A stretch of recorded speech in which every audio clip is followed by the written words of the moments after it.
Episode is titled "To Team or Not to Team." Creating real estate teams in 2017 is definitely on everybody's mind. I think it's crossing everyone's mind to either, do I want to start one? Do I want to be on one? Do I want to just stay as an independent agent? And we want to just kind of talk about it a little bit today. So we've got one of our rock star teams, the Weingarten team, with us today. Stacy and Kirk, thanks for being on the show. Thanks so much for having us. So, talk to us a little bit. How long have you guys had this team, first of all? I came on January 1st, 2016, actually. Okay. Yeah, and I've been an agent for 10 years. Okay, so what made you say, hey, you know what, it's time for a team? Was it all the pressure from the outside forces, or that everybody else is doing it? Or? Well, I think most of it was I was really busy myself, but I knew what my biggest weakness was sales. Okay. I hated making phone calls. Okay. I knew my husband was really good at it, so I begged him for probably 2 years to come on and help me because he was in mortgage, and I said, if you do what you do that for me, what you do in mortgage, then we'd be a success. We're going to crush it. Awesome. Yeah. And I think that is a big mistake where, we're seeing the younger agent who doesn't have 10 years of experience, see everybody else starting teams, and they feel like they got to start a team. You really need deals coming out of your eyeballs before it's time for a team. Right. Would you agree? I think when it gets to a point you feel you can't handle it is when you need help. Or something slipping through, you're not making the follow-up, right? Or you can't even keep customer service. Right. Customer service starts to drop. Right. Cool. Okay, so you make the decision. You guys are going to start this team. Then what's your first hire? Well, it was my first hire. Yeah. And then I think from there we went to a buyer's agent. Buyer's agent, okay. Yeah. And what were kind of the expectations of that buyer's agent? Any mistakes that you made when you first brought in a buyer's agent?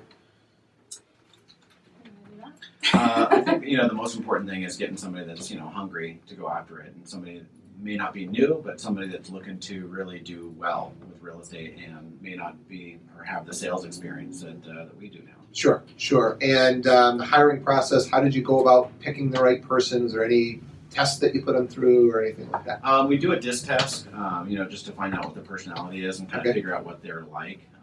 Buyer-specific agent, needs to be, pretty specific to, really taking care of people and, helping out anywhere they can. Cool. So if you guys aren't familiar with that is a DISC test. That is DISC. Little shout out to Tony Robbins. You could Google that, and he's got a free one on his site. But the personality test, it's very clear what we're looking for in that buyer's agent. Somebody that has a very high I. They are outgoing. You can send them to some online lead to meet them for the first time, and they're going to get the warm and fuzzy. Right. Absolutely. All right, so we bring a buyer's agent on. They're working on the team. What are the daily expectations out of somebody like this? So the most important thing, of course, is the activities. Activities drive every piece of sale. So whether it's going to be following up with clients that they already have or really attacking those new leads that we provide for them. Okay. That's going to be the most important thing, that they're just really doing the activities.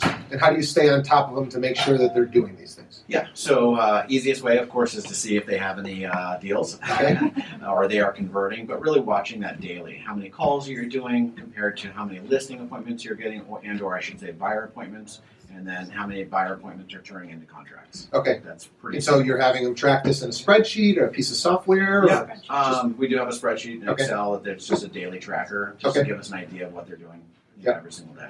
So I think that is where I see a lot of these teams struggle is you bring a buyer's agent on, you're throwing them leads, and then if there's no kind of accountability or expectation on what that person's going to do every day, we get to the end of the week or the end of the month, and they might have done 2 deals. You guys were expecting 4, or they did 4, and you were expecting 8, or whatever the case might be. So if we don't set expectations, and it can't just be closed deals, right? I think you hit the nail on the head where you say it's the activities, because we've got to break it down to hours of prospecting, conversations, appointments made, offers written, offers accepted, deals that die. When you start to gather this data over time, now you've got coaching moments, right? And you can look at these little gaps of, hey, you're writing plenty of offers, but none of them are getting accepted. We know we can improve that skill. Yeah, absolutely. Okay, so we've got a buyer's agent. We've set some expectations. They are, tracking on a daily basis. What's kind of next? Is it another buyer's agent? Do you guys have future plans? Like, what's the plan there? Right now, we are looking at another buyer's agent position just because the amount of business that we are known as a listing team, so Okay. we really go after the listings. The listings allow us to do more marketing for our buyers' leads or for our buyers' agents. So Okay. we'd be really looking at expanding into another buyer's agent role. Okay. Now, do you guys have an assistant, or how is all the paperwork getting done? How is that part working? So right now we do have a team that works with us. I was doing all the admin for a while. Now we have Dylan, who does our marketing. We have our listing coordinator, and we have a transaction coordinator. Okay. And so, talk to me just quickly about those roles and what do they allow you to do more of, et cetera. Yeah, so Kristen O'Connor, who does my listing coordinator, is amazing. She sets up all the listings, puts it in MLS. You know, if we need signs put out prior, she does the book for the house. I mean, she pretty much does everything, all the setup for the beginning before we get it. You just show up at the live. open house. Yep, pretty much. We're very Okay. lucky that way. Yes, that's Okay. true. There's just a couple forms I fill out, and she goes from there. And she's going to Yep. take the rest. Okay. And then transaction coordinator. What does that really entail? You know, there's a lot of these coordinators out there. What does the transaction coordinator do for you guys? Everything. She's Everything. my lifeline. Okay. Absolutely. She takes it from the time I get an offer until the time it closes. Okay. And you're going to oversee it, Of obviously. course, yeah. Right. I mean, I definitely still keep in touch with my clients. I still do the inspections. I still, you know, but it enables me to do a lot more customer service than all paperwork. Yeah. So The I don't face get time lost is in really the paperwork. important. That's something that I noticed the most from last year to this year was just the amount of appointments and where Stacy was going out in the field didn't give her enough time to really have that face time with the client. Sure. You know? So now that with the coordinators that we have, she can actually be in front of and communicating with her clients top notch. Yeah. You know? And I think one of the things that you guys do really well is self-awareness. What am I good at? What are my strengths? And just do that. Right. Absolutely. Find somebody else to do the other stuff Right. that's better at that. Well, I whether think that's the biggest thing in this industry. You can't do everything. Yeah. And so I think you do have to spread yourself out a little bit and say, this is what I'm good at. Now I got to find other people that can enhance that.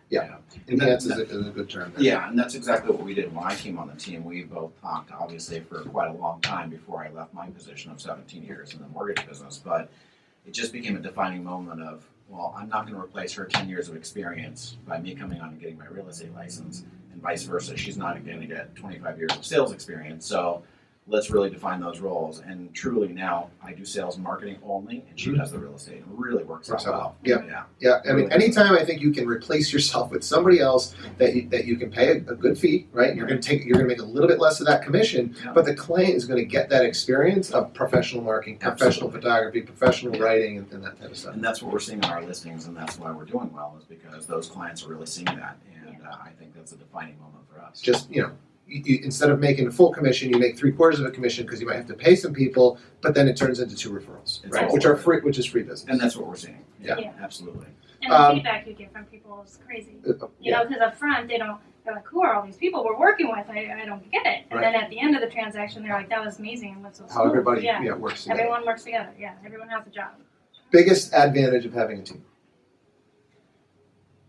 Biggest advantage? Well, I would say the first and foremost thing is what we just went over. It's just Yeah. time management because, rewind 6 months ago, I was watching Stacy walk around with her hair on fire, I you guess know?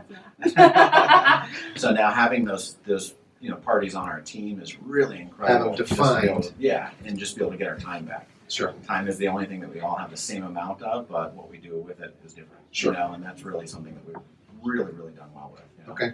Biggest disadvantage of having a team.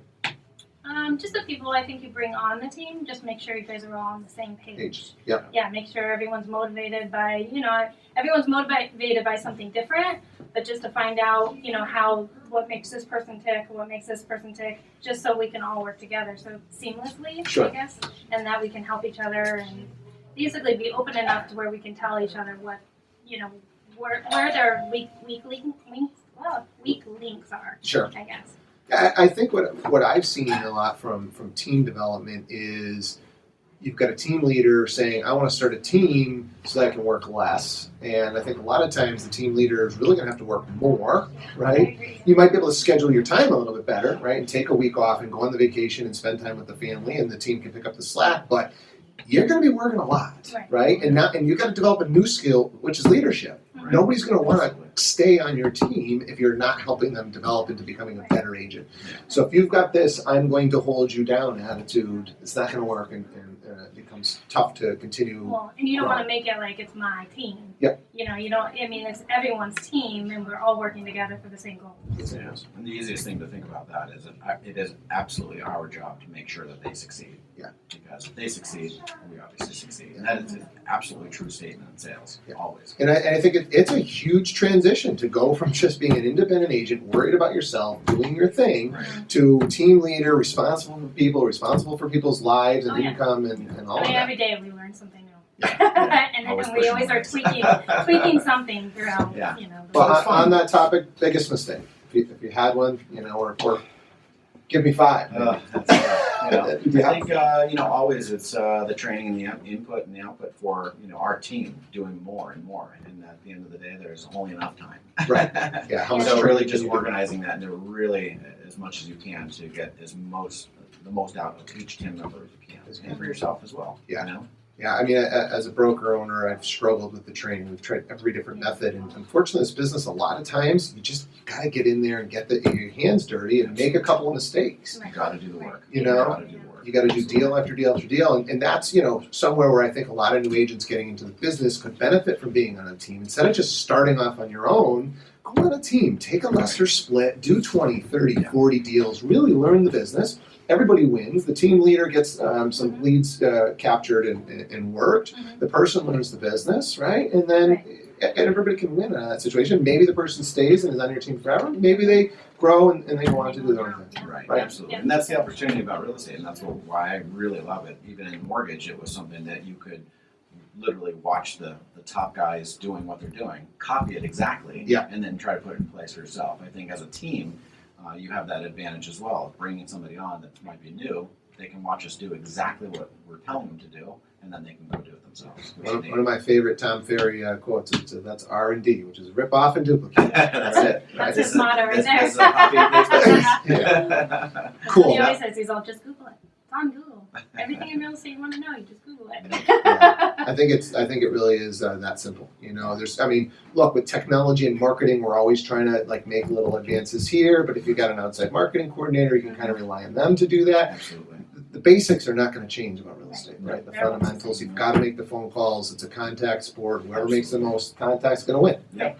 Every day. So, any last comments for the audience about teams? If somebody was thinking about doing a team or encouraging them to do a team, or we think we've Well, pretty I much think you covered. definitely should talk to someone who's part of the team. Yep. And definitely, scope it out if it's something you want to get on a team. I mean, I feel, if I started all over again, I would want to go on a team To start. Yeah, Absolutely. definitely. I think 100%. Yeah, I think it's just the way to go. I think that the teams have really come around in real estate so much more over the last 3 to 5 years. Sure. But the most important thing for a new agent would be to get on a team that's doing some business Yep. and seeing it work and seeing what they're doing, and then either Copy. continue being on that team or do it on your own. Or do it on your own. Yeah. The opportunity is absolutely there. Awesome. Yeah. Yeah. Yeah. Guys, thanks so much Thank for you so much. sharing. Thanks for having us. Hopefully you guys learned a little bit about teams. If you have any questions for us, please feel free to hit us up in the comments below and join us next week live Thursday at 3 o'clock. Thanks, guys. Thank you.